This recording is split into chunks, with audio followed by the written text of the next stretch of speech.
Prime Minister from the member of IPRI's board was unexpected. I never thought of it.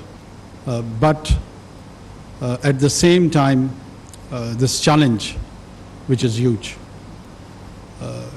has humbled me that how actually the real-time challenges when you see it from the other fence or the other side is at times different when you are actually into the policy making and decision making. It's quite probably charming from the outside, but it's too demanding from inside. Mentally, physically, you need some extra energy to do the job. I'm trying in my humble capacity to do whatever we can. And one of the things which I feel is more important, that what sort of role we can play in opinion making.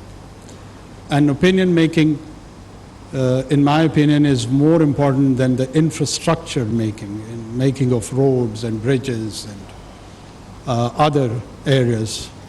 Because the society is made up of the individuals who carry views, whose cognitive activity is of the utmost importance in Quran. When God communicates with men, one of the area which he distinguishes, identifies, categorizes, and takes pride in while having a more honest conversation with men is making him realize that I know your inner thoughts. I know what you're thinking. I know what your cognitive activity is. So that is one of the most important area, that how does human being process the information, how do they take that information, how do they apply that information, and the quality of that information process is so important. So our role in the policy making and decision making is of course important, and one has to play that role. But other than that, contributing in opinion making is a duty which should be delivered not just by the people in the helm of affairs, but by each and every individual and citizen. This is one of the area where utmost honesty is required. We do need honesty in other areas, but this is somewhere where we cannot deviate even in the slightest of its terms. The given topic or theme, that evolving security environment, I would try to briefly comment, and these are all my generic comments. I don't claim to be an expert. I never wanted to be one.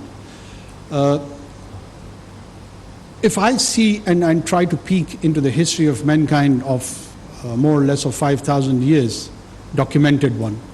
The non-documented, of course, is still an unknown area. I see an evolvement of the human society in different shapes. And that evolvement from the Greek city-states to the Roman Empire, from coming to Byzantine, and then the Sasanians and the rest of the Persian Empire. Every epic era has its own value system.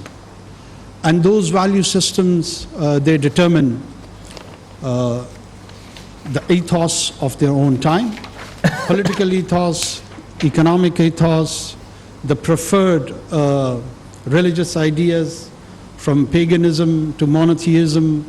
All these journeys, they fascinate me as an individual, and they have left a deep implication in the evolvement of the human society as a whole.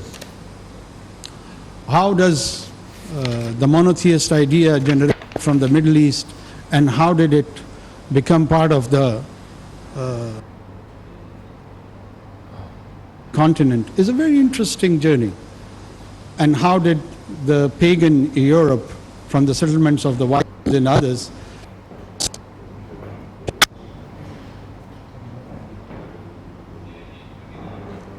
इससे मुतालिक आपको update करें कि निगरान वज़ीर-ए-आज़म अनवर काकड़ जो है तकरीब से ख़िताब कर रहे थे, वो मार्गला डायलॉग से ख़िताब कर रहे थे और आज उनकी जानिब से जो है उज़्बेकिस्तान दौरे से मुतालिक भी जो है वो बताया जाएगा। They gave birth to the governance structure, to the organized society, to the governments, to different model of governance. And coming back to our region, we probably had, when I say region, I mean larger Asian family. We did also respond and we did design some of our own experiments from the Abbasis to Umayyads rules to Ottomans and Seljuks. How did we interact with the other side, if there is another side of particularly European continent?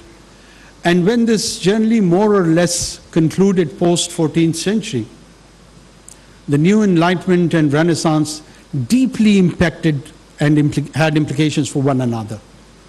And there how we sort of settled and which provided the foundation of this modern world or current civilization, which is primarily led by the advancement of the Western materialist world, and no denying the fact that they have done some marvelous achievements on the account of material progress.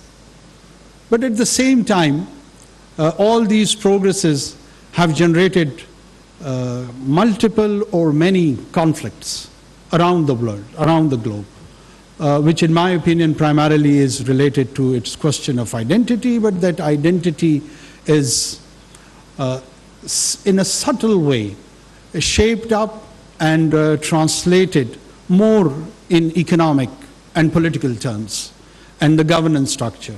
And that masquerading and designing of a new governance arrangement has given birth to new challenges. And those challenges are enunciated into the agreed narrative of the global communication framework. You hear about non-state actors, state actors, as if they are all gospel truth and have divine sanctions behind such narrative. But they are the settled communicating tools for the current day and time. When we reach post-Second World War, when the decolonization almost finalized, other than few more years post-Second World War, early 60s was almost done with the decolonization. A new interaction and engagement between these nation states, which had its roots in their respective empires, and those empires converged and morphed into these nation states. They gave shape recently to the Cold War, and then post-1990 on the collapse of Soviet Union and the socialist system. It was cleverly linked with the triumph of democracy and the triumph of capitalism, and an era of unilateralism led by United States along with the rest of the Western Hemisphere, who's run for almost 2 decades. By the advent of millennium, I think so the realization of more of multilateralism grew, and that multilateralism and people started talking about, as we saw a new resurgent Russia, the rise of China, coming of India as a major economic power, forums later on like BRICS. So they all generated this new conversation and referral points about the multilateralism. Where do we fit in? Where do we fit in all of this saga? I think so we are a mid-sized country which has its own challenges deep-rooted in our history, in our own question of identity. Pakistan was craved out from a larger South Asian family on the basis of its identity as a faith-based group, a large time. They craved out a new country for themselves. There were themes where people were for the creation of Pakistan amongst the Muslim, and there were people who were not that much for the creation of Pakistan amongst the Muslims. The people associated with the Congress or Ulama Deoband and so on and so forth. But then you see the intellectual, I would call him an emblem for a light for the people of South Asia in the form of Iqbal, Dr. Iqbal, along with the practical leadership of Qaid-e-Azam Muhammad Ali Jinnah, who did advocate, and not just advocated, they made it realize and turned into a tangible reality, and we got this great country of Pakistan. Post-creation, 70 years, we have some internal challenges which has cracked our national unity.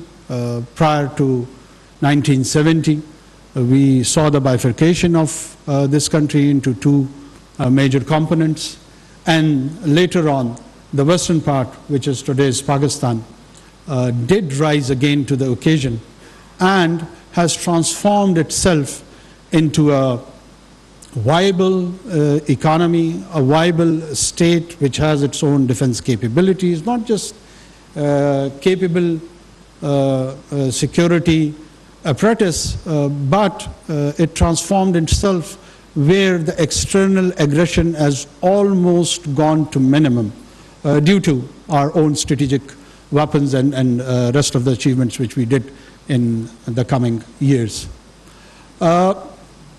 Pakistan's economic progress is one of an area which is still, I think so, needs more attention, and it needs where it could be realized according to its potential. A country of 250 million people almost, with a huge population under 30, almost 65%.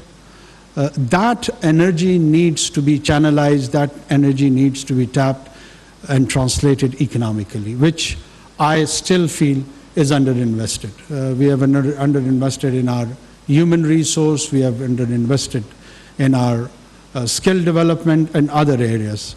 But when I'm saying underinvested, it does not mean that it is utmost poor. It still has done a wave of industrialization. It still has a huge population who can speak English language, which provides a supply chain to the global service market, responding to the domestic needs, and a very important diaspora around the Western Hemisphere, GCC countries, and other areas. So there is a sizable section of the population which is economically contributing and making this state viable. It is not that bad a story. When I'm saying underinvested, by that I mean that we can do more. A country full of natural resources, a country filled with its water resources, a country filled with its land resource. So these are the areas which can be translated, and it could be brought in as a huge economic success story. I think so we are on that path. We are directing our nation and society towards that ultimate destiny, and I'm sure it will take some time. It's challenging, but we will reach there. Along with that, we do reside in an environment where these new emerging security challenges, which some of them are directly related to Pakistan and some of them are indirectly related to Pakistan. Creation of organizations like Quad and Quad Plus. The prime target probably of Indo-Pacific strategy is not Pakistan in itself, but the rising China, or the so-called containment of China, and Pakistan being viewed as a strategic ally with that has its own implications for us. It does have challenges for us, and it has opportunities for our arch rival on the eastern side, India. India is, in my opinion, flirting with the Western Hemisphere, offering itself to be the lead player with its, of course, huge population base, who can play a lead role to contain Chinese rise. When this so-called containment policy initiated, probably somewhere in the mid-90s or early 90s, Chinese economy was 8th or 9th largest economy of the world. And by the time this containment policy got its shape and got its framework, be it in shape of AUKUS or other Quad Plus, whatever the frameworks are, they have reached second largest economy of the world. So the journey of that rising is continuing. And to thwart that is not happening. And probably it's just around the corner when the dragon would be the first largest economy of the world. And as I see it, that this so-called competition is not strategic, it's more or less economic. And if it is pure in nature and economic competition, then that competition is being turned into a triumph or on a winnable option by the other side. So what are the options? To turn it into a strategic competition, to turn it into a hot pursuit option or competition? I guess the answer is no. The answer is no for the global peace and stability. And there is no incentive in this conflict for the countries like ourselves.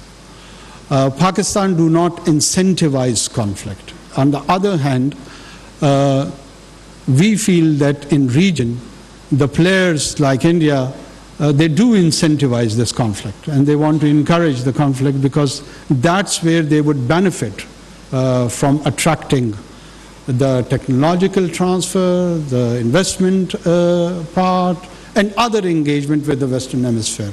If there is no strategic competition between these two great powers in terms of United States and China, why there would be a preferential treatment with Indian Union? People would quote that they have got huge population anyway. Well, Africans have a huge population as well. There is around 1.4 billion people residing on African continent. So it's not just India which has this potential of demographic advantage. There are other regions and areas. We in ECO region, we are around 500 million people too. And the era is of connectivity, the talk is of corridors and bringing all the regions together. American continent on its own has got a huge potential and demography as well, from Latin to South America, from South to the rest of the American continent, North America. So they have got a region of their own. Until and unless we do not see that the kind of challenges which are emerging and offering itself to the current, if we take the framework of nation states, that these are the challenges which cannot be taken on their own either by one single power or even group of power. Let's say climate change. Can climate change be tackled or addressed on its own by United States of America, or by European Union, or by India in itself, or by China, or by the rest of the Asian countries, or by South Americans? Of course not. Climate change is becoming an existential threat, even sometime more than the military challenge. I mean, we have recently experienced this in the floods of Pakistan last year, that it brings more devastation than some small conflicts, or even people or scientists are anticipating they can bring more devastation than major conflicts. So what do? How do you respond to these challenges of climate change? then there are economies which are contributing to their domestic economies on the basis or on the areas which are responsible for bringing this climate change disaster. How do you morph those economies where the mitigation can be addressed, and at the same time this transformation of those economies is morphed into green economies? So the answer remains that there has to be some global coordination and cooperation on this account, at least. Major conflicts around the world, be it on the European continent or other continent, we are now realizing that if we become selective and we choose double standard on the definition of war ethos, when it is happening on European continent, we will view it differently, particularly in terms of Russo-Ukrainian war, or if it is recently happening in Middle East, what is the entire globe is experiencing one of the medieval, or even probably there is no parallel in the medieval world of such barbaric and horrific acts which are being committed by the State of Israel against the unarmed citizenry of Palestine. Well, what to talk of unarmed citizenry? There are vulnerable people in hospital. They're injured. Injured are being killed. Children are being eliminated. It's not of condemning one part or the other part. It is about those prime human values. How do you respond to killing of children? I've been challenged by a few of my Western diplomats here that, well, Israeli children have been also killed. Well, I wonder to that query that, fine, I accept this, that the killing of any children is condemnable, be it of any faith or origin. So how many Palestinian children have to be killed to appease and address that Israeli anger? 1, 5, 10, 500, 1,000, 4,700? Can they give us a number so we can satisfy those parents that, wait, some 10,000 children needed to be killed so that Israeli anger is addressed? This is unacceptable, utterly unacceptable. And the kind of narrative which is being trying to be generated is even more surreal and bizarre. So who would be defining those value system in terms of geographical context? If the conflict is on the European continent, the entire war definition, the international law perspective would be altogether different. I was going through an article in The Economist where they legally tries to rationalize the Israeli intervention in the Gaza Strip by giving pure legal jargons. And this was even a bigger shame. It is not at all about legality, and the entire legal structure of the world or the lawgivers, starting from divine to the parliament, has been that you have to provide a sense of justice. And the justice has to be felt and seen. The justice has to be, at least should have some semblance of objectivity. Nobody can rationalize the killing of 4,700 children. I've been saying this all along, that in human history, I've heard the killing of children on the advent of Moses' birth.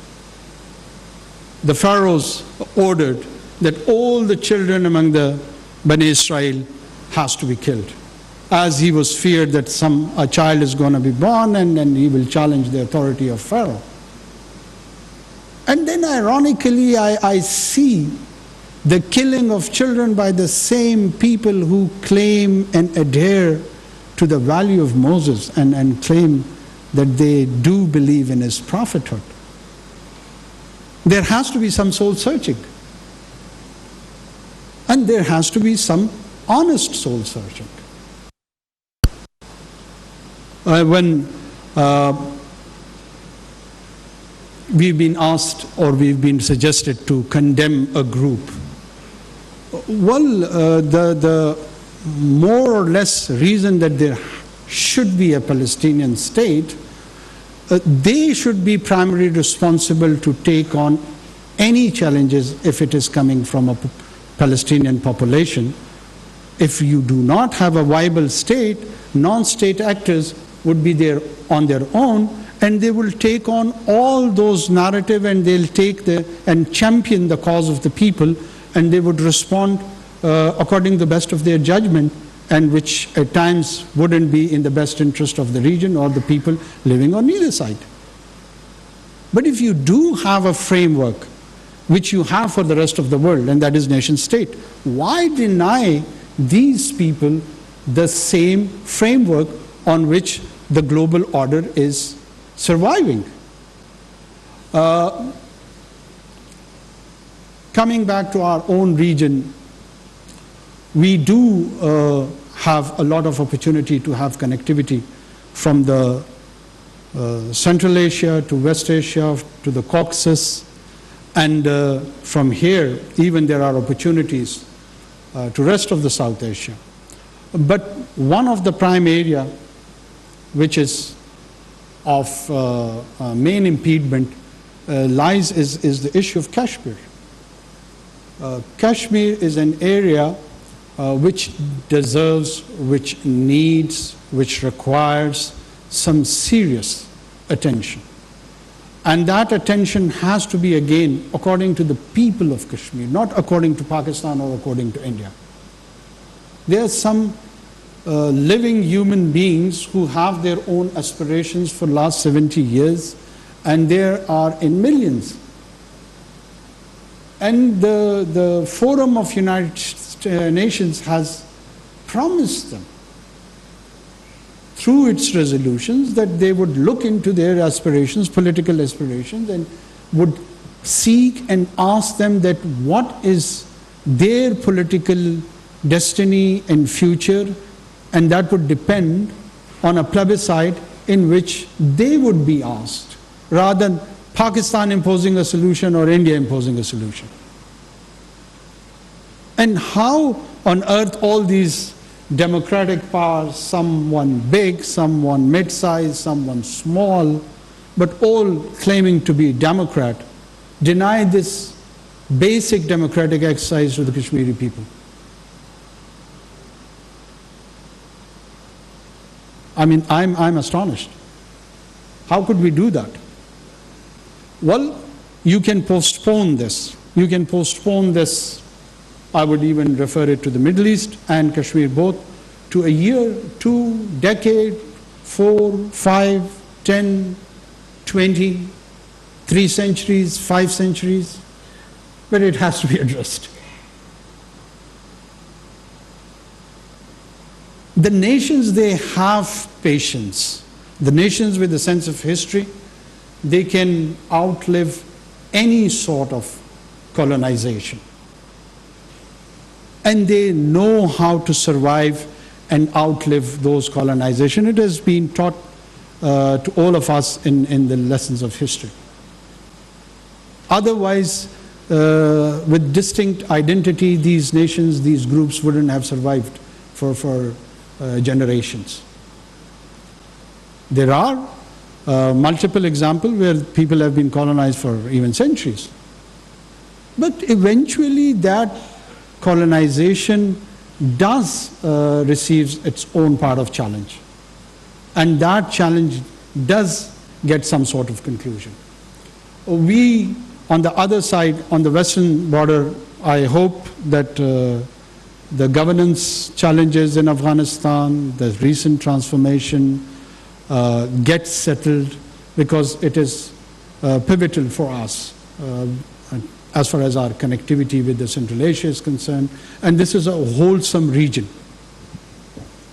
And this region has historical connectivity, socially, culturally, with one another. I was on a recent visit to Uzbekistan, and I discovered there are around 3,000 plus words of Uzbek language in Urdu. I do not see that kind of amalgamation with Sanskrit or with other probably South Indian languages. But there are languages of Central Asia, be it Turkmen, Tajik, Uzbeki, and others, which has deep impact on our language, on our culture, on our poetry, on our storytelling, the way people dance, the way they celebrate their folk music, so on and so forth. You do see that identification and commonality with these people. And then there is a huge economic potential in terms of energy, in terms of human services interacting with each other, and offering itself as a manufacturing hub to the outside world, to the Eastern Europe, to the Western Europe, to the rest of Asia. Does Pakistan want that India should be excluded from all this story? Not at all. Not at all. We do see the opportunity and benefit of having trade and connectivity on the eastern side as well. But for that, in order to realize, Pakistan does feel that every individual and nation has to interact in a dignified way. You can't beg to have trade with someone. Begging is not an option, and we definitely will not. Trade and economic activity has to be done through mutual benefit. India is a large economy, it is with a huge population, but if it wants to transform itself into a growth rate between 8 to 10, it has to ensure that it receives unsustainable cheap supply of energy.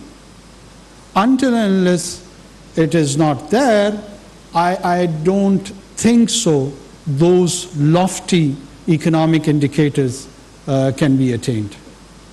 And this region, this corridor, is one way, one option of ensuring to supply that energy supply, unsustainable energy supply to them. We are quite ready, we're quite open to such ideas. But if the other side is going through a disease of hubris, and hubris is a kind of a disease which has been there all along with different individuals, corporate sectors, countries, and everywhere, anywhere, it has come with a single result. Yet to see an exception, and that result is failure. No might, doesn't matter how big you are in size, how mighty you are in militarily or economically, if you are experiencing hubris, the certain recipe is disaster. I'm not trying to be a history teacher over here, but anyone interested to examine this statement can go through the books of history and find it for themselves.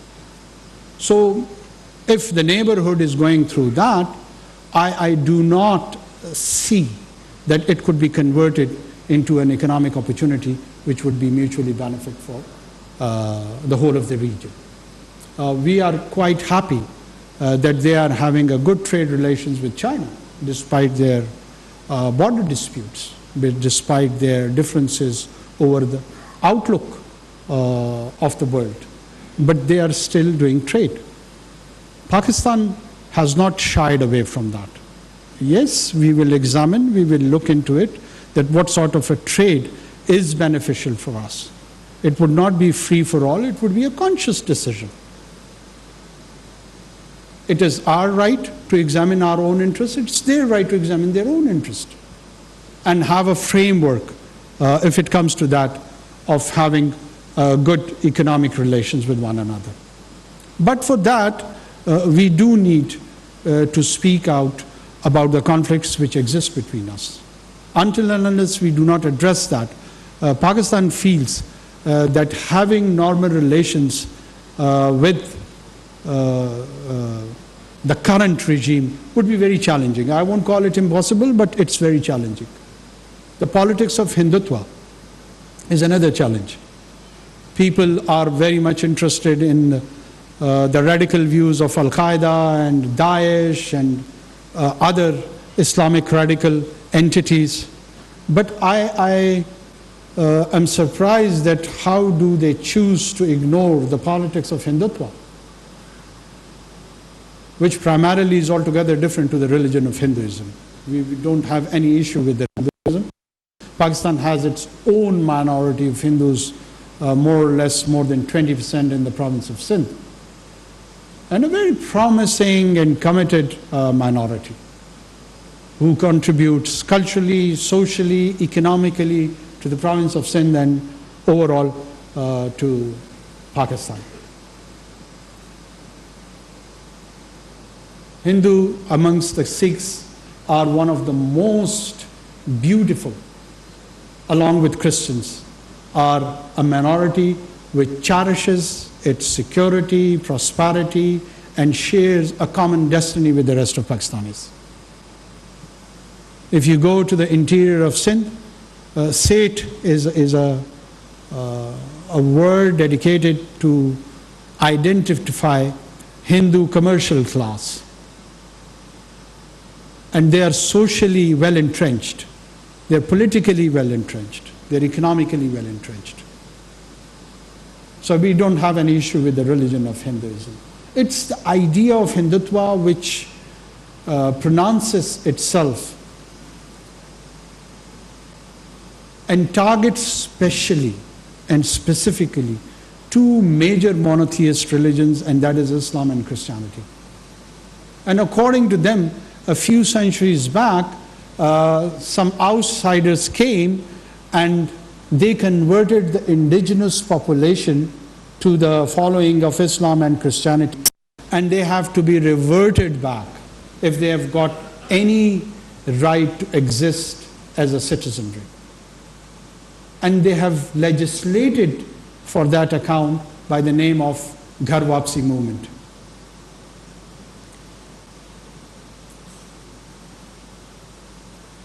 And at the same time, while they are targeting these minorities at home, the wings of the RSS on the Western Hemisphere, to me, they are just like sleeper cells. Whatever happened in Canada is a very initial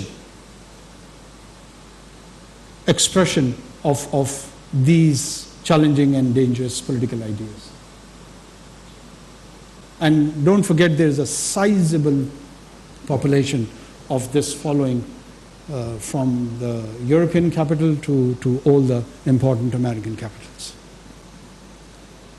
How they would influence the political systems of these respective countries, how they will skew their policies, how they would influence that, is a matter of concern more of them rather than us. But Pakistan is experimenting from this jingoistic and Machiavellian ideas, political ideas, which requires a large and broad understanding to contain this challenge to the global order. And in my opinion, it is a challenge to the global order.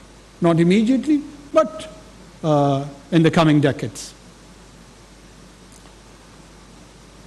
I will conclude here on the general outlook of the security by just commenting last few lines on our domestic security.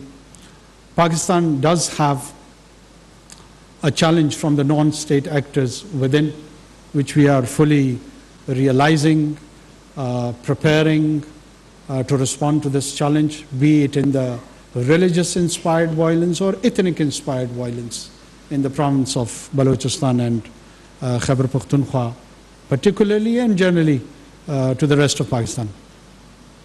We raise our own taxes. We have our own security capability to respond to that. We don't have to rely on the outside security apparatus to take on these challenges. We don't need any tangible and practical support from the outside world. Well, the coordination and the cooperation on different multilateral forums, I'm not denying that, but in terms of, I'm referring more of a failed or a dysfunctional state, which does require a security apparatus from the outside to take on such challenges. Thank God that is not the case in Pakistan. Pakistan is very much confident, self-reliant, who can take on these challenges. Yes, we have political dissents on these views. There is political polarization in the country where I again would feel it is also very healthy that people do take different perspective on these issues, on the genesis of it, on the conclusion of it, and how to approach about it.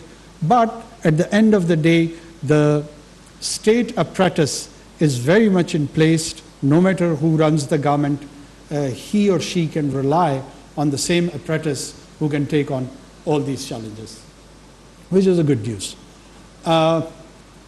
Economically, I just hinted, Pakistan, along with the mineral potential of the Balochistan province and some in the KP and Gilgit-Baltistan also, has got this huge potential where it can have that historical big push, which the economic philosopher or historian would call it. We are waiting for that big push of ours. Once it gets it, it will go towards the transformation of modernization of its society and infrastructure, which has a lot of opportunity and challenges, of course, both. I will conclude here and probably would allocate some time to Q&A and have more of interactive session.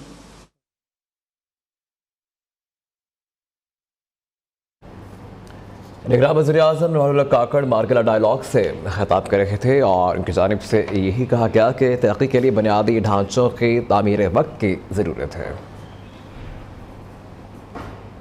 News studio से अब तक के लिए इतना ही। देखते रहिए नयो पाकिस्तानियों की आवाज़।